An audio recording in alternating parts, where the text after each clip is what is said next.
Okay, that is good. Please turn off your cell phones.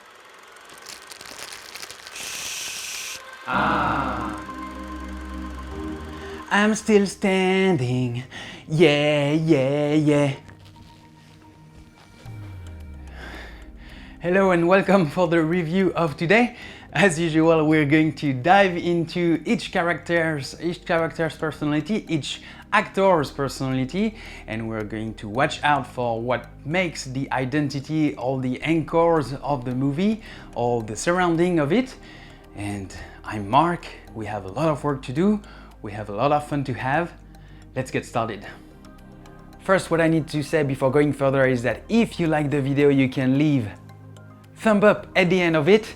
Even better, you could subscribe to the channel, or the best option remains to ring the bell so that you don't miss any video and get notified every time a new video is released on the channel.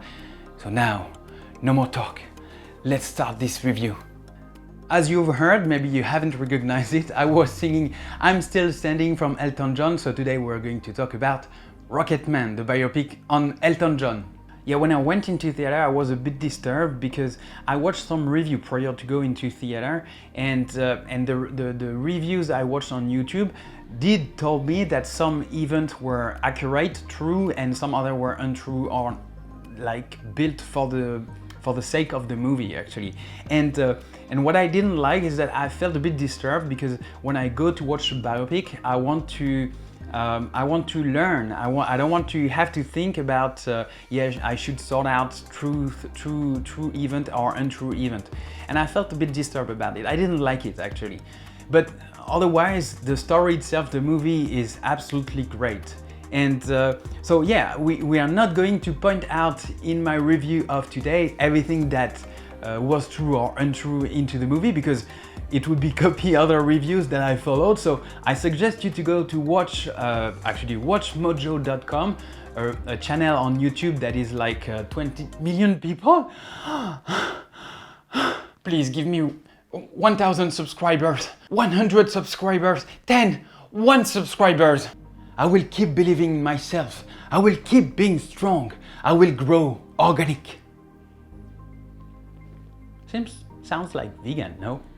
Anyway, the point is I really wanted to mention this channel because they do such a huge work on Easter eggs, on, as I said, true facts or untrue facts or false facts in each movies, that it's a channel I follow that I really like.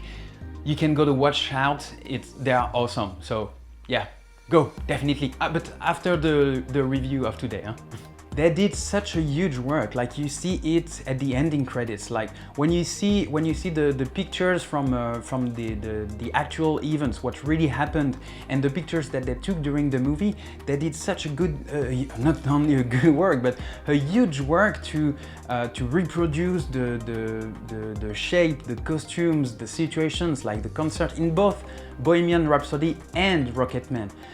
What we could think is that between Bohemian Rhapsody and Rocketman, there are similars in every ways.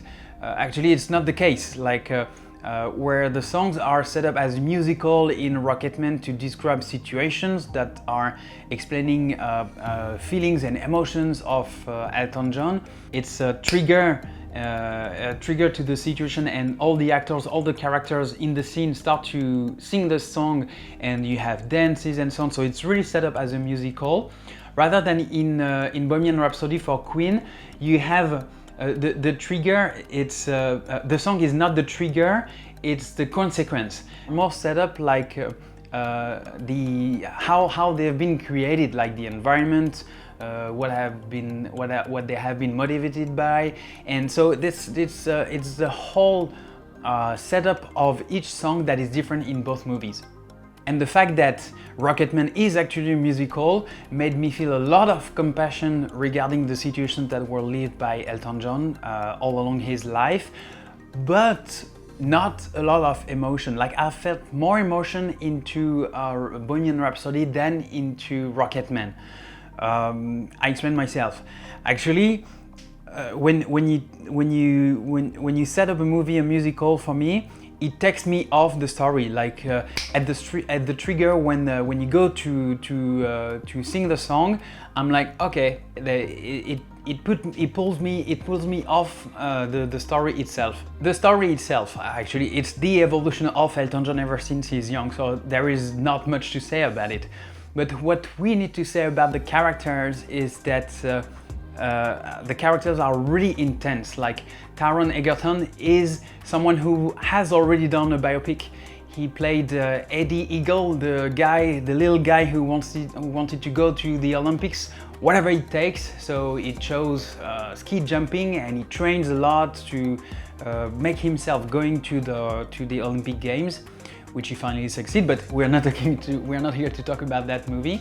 But what I'm saying is that Taron Egerton had already an experience into this kind of movie, because why I mention it, because it's like in Kingsman, I didn't like him at all. Like I felt like when I saw the trailer of Rocketman, I was like, no, not for me. But then I said, okay, maybe it's different, knowing that he played in Eddie Eagle before, and I was not disappointed. Like added to the work they did on him to reproduce the shape of Elton John himself, he gives another dimension of the character, and I really like him. He really surprised me on that aspect.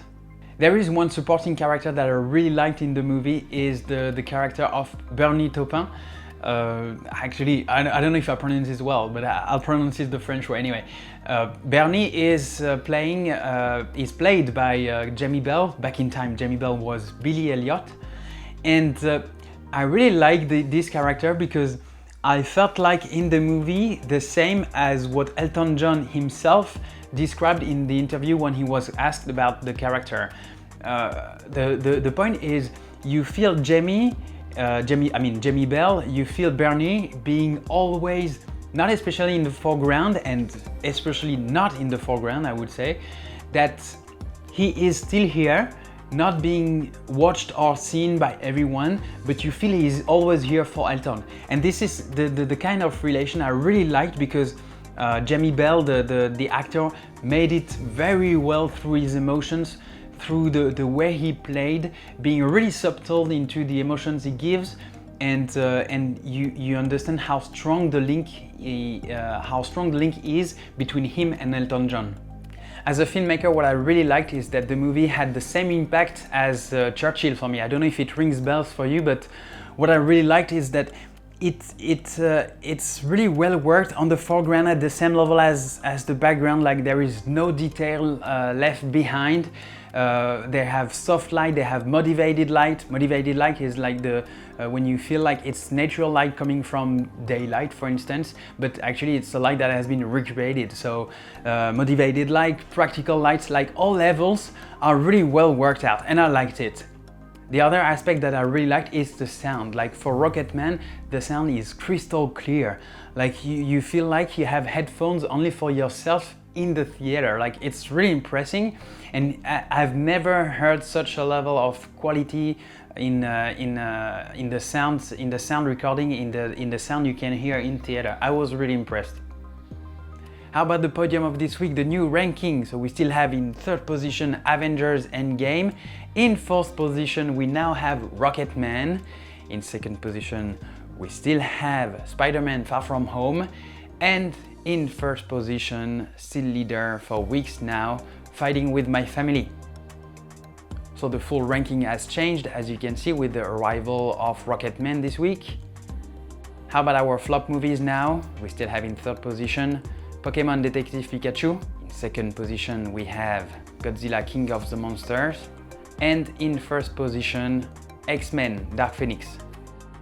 I still have one thing to say, is that you may share my opinion about the movies, you may not share my opinion about the movies. So what I suggest is that you make up your own mind and watch one of these movies, maybe all of them, even better. I have one little favor to ask you. Like tomorrow morning when you wake up, you listen to I'm Still Standing, and I'm sure that you will have a great mood for the rest of the day. See you for the next review. Bye bye.